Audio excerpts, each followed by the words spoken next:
সকলকে নমস্কার জানিয়ে শুরু করছি আর একটি নতুন ব্লগ। আজ 31শে আগস্ট। ঘড়ির কাঁটায় মোটামুটি এখনোই 5টা মতো বাজে। বরমশাই আর আমি দুজনে মিলেই বেরিয়ে পড়েছি, কারণ নতুন শহরে একা একা এখনও সেইভাবে ঠোঁটস্থ হতে পারিনি যে নির্দ্বিধায় বেরিয়ে পড়ব। যেখানে যেতে হয় তার উপরেই ডিপেন্ড করতে হয়। অনেক দিন থেকেই কিন্তু ভাবছি চুলটা কাটাবো, সেইভাবে সময় আর হয়ে উঠছে না।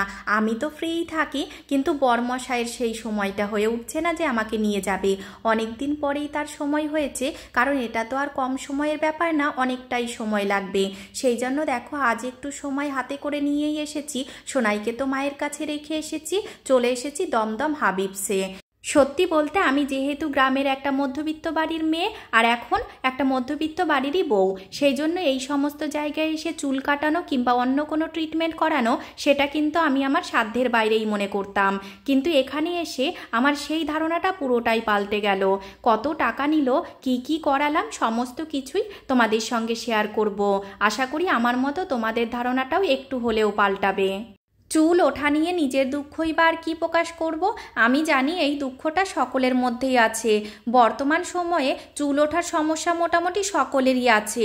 যেই একটু ভাবি চুলটাকে একটু বড় করব, এত পরিমাণে ওঠে, তখন ভাবি না কাটিয়ে আসি, তাহলে হয়তো একটু কমবে। এটা হয়তো আমার মনের সান্ত্বনা। যাই হোক, মনের দুঃখ বাদ দাও। চুলে কি কাট করিয়েছি সেটাই তোমাদের সঙ্গে বলি। আমি করিয়েছি ফেদার কাট। ওরা কিন্তু প্রথমে আসার পরে আমার চুলের টেক্সচার দেখে এই কাটটাই সিলেক্ট করে দিল। ওদের কাছে কিন্তু কোনো রকম কোনো ক্যাটলগ কিংবা কিছুই নেই। ওরা কিন্তু প্রতিটা মানুষের ফেস আর চুলের টেক্সচার দেখেই কাটটা সিলেক্ট করে দেয়, যেটা কিন্তু পরবর্তীতে বেশ সুন্দর হতে চলেছে। তোমরা তো এতক্ষণে রিলসের মাধ্যমে আর ফটোর মাধ্যমে দেখেও নিয়েছো। চুলটা এত পরিমাণেই রাফ আর ফ্রিজি হয়ে গেছিল, তো ভাবলাম কিছু একটা করিয়ে নিই, মানে কোনো একটা ট্রিটমেন্ট করিয়ে নিই। সেই জন্য দেখো বসে পড়েছি হেয়ার স্পা করাতে। সময় আর সুযোগের অভাবে যেহেতু আসা হয় না, আর আজকে দুটোই আছে, সেই জন্য সুযোগের ভরপুর সদ্ব্যবহার করছি। সঙ্গে তো বরমশাই আছে, সেই জন্য আর চিন্তাও নেই। একটা হাস্যকর কথা বলি, এত বড় হয়ে গেছি আমি কিন্তু এখনো পর্যন্ত পার্লারে কোনো দিন হেয়ার স্পা বলে কোনো কিছুই করাইনি, শুধুমাত্র চুল কাটা আর ভ্রু প্লাক করা ছাড়া। তাও কিন্তু এই রকম বড়সড় স্যালনে নয়, নর্মাল লোকাল যে সমস্ত পার্লারগুলো হয় সেই সমস্ত পার্লারেই করিয়েছি। ফার্স্ট টাইমই এত বড় স্যালনে আসা। স্পা তো অনেক টাইপের হয়, সেটা কিন্তু আমি আগে থেকেই জানতাম। যেহেতু প্রথমবার, সেই জন্য ভাবলাম লরিয়ালের যে নর্মাল স্পাটা ওটাই করিয়ে নিই। নেক্সট টাইম অন্য কিছু ভাবা যাবে। যেহেতু প্রথমবার নর্মাল কিছু দিয়েই শুরু করি, সেই জন্য কিন্তু আমি লরিয়ালের নর্মাল স্পাটাই করিয়ে নিয়েছি।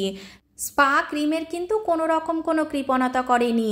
মাথা ভর্তি ক্রিম দেওয়ার পরে দেওয়া হলো স্টিম, এখন শুরু হয়েছে মাসাজ। মোটামুটি আধ ঘন্টা থেকে 40 মিনিট মতো শুধুমাত্র মাসাজই দেওয়া হলো। এত আরাম লাগছিল, আমার তো ঘুমই পেয়ে যাচ্ছিল। এখন হবে হেয়ার ওয়াশ। অলরেডি কিন্তু প্রায় ওই 7টা মতো বাজতে যায়।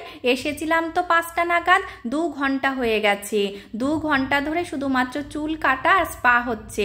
এখন ভাবছি যে মানুষ 3-4 ঘন্টা পার্লারে কি করে কাটায়। তখন ভাবতাম কোমর ব্যথা হয়ে যায় না, কিন্তু আসার পরে বুঝতে পারলাম কি করে সময়গুলো চলে যায় বোঝাই যায় না।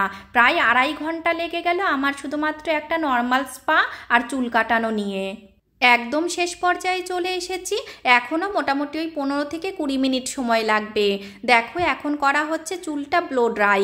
এটা করা আমার এত পছন্দের, কারণ এই ব্লো ড্রাই করার পরে চুলটা এত সুন্দর সেট হয়ে যায় আর কাটিংটা এত সুন্দর দেখা যায়, ভীষণ পছন্দের।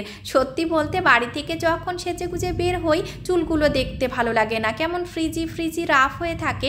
তখন ভাবি যে এই রকম সেট করে যদি বের হতে পারতাম কতই না ভালো হতো। দেখো এখানে স্টাইলটা কত সুন্দর লাগছে, কিন্তু এখন কিন্তু আর এই স্টাইলটা নেই, পুরো নষ্ট হয়ে গেছে। প্রথমে দেখার পরে তো বেশ ভালোই লাগছিল, তারপরে ভাবছিলাম চুলগুলো কি একটু বেশিই কাটা হয়ে গেল, মানে বেশিই ছোট করে ফেললাম। তোমরা একটু কমেন্ট করে জানিও তো, চুলগুলো কি বেশিই ছোট হয়ে গেছে না এটাতেই সুন্দর লাগছে। হেয়ার কাট পরিবর্তন হওয়ার সঙ্গে সঙ্গে ফেস কাটিংটাও কিন্তু একদমই পাল্টে গেছে, সেটা নিজে থেকে দেখেও বুঝতে পারছি। একরকম হেয়ার কাট এত বছর ধরে দেখতে দেখতে নিজেও বোর হয়ে গেছিলাম। আমার তো বেশ পছন্দ হয়েছে, তোমরা কিন্তু অবশ্যই কমেন্ট করে জানিও তোমাদের কেমন লেগেছে।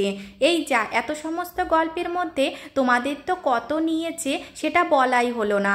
আমার সমস্ত ট্রিটমেন্ট মানে চুল কাটা, হেয়ার স্পা সমস্ত কিছু মিলিয়ে মাত্র 1000 টাকা নিয়েছে। 1000 টাকায় 2.5 ঘন্টা ধরে এত সুন্দর ট্রিটমেন্ট, আমি তো পুরো ফুললি স্যাটিসফাইড। তোমরা যদি এই ট্রিটমেন্ট নিতে চাও তাহলে কিন্তু যে কোনো হাবিবসের আউটলেটে চলে যেতে পারো। ভীষণ ভালো বিহেভিয়ার, সঙ্গে ট্রিটমেন্ট তো আছেই। এখন কিন্তু হাবিবসে চলছে অফার, ওই অফারের জন্যই এই প্রাইসটা। অন্য টাইমে কিংবা অফার শেষ হয়ে গেলে কিন্তু এই প্রাইসে আর পাওয়া যাবে না। দেখো গেটে কিন্তু সমস্ত অফারই লেখা রয়েছে, তোমরা কিন্তু পজ করে কিংবা জুম করে দেখেও নিতে পারো। ভীষণ ভালো অফার, মাত্র 1000 টাকায় আমি কিন্তু ফুললি স্যাটিসফাইড।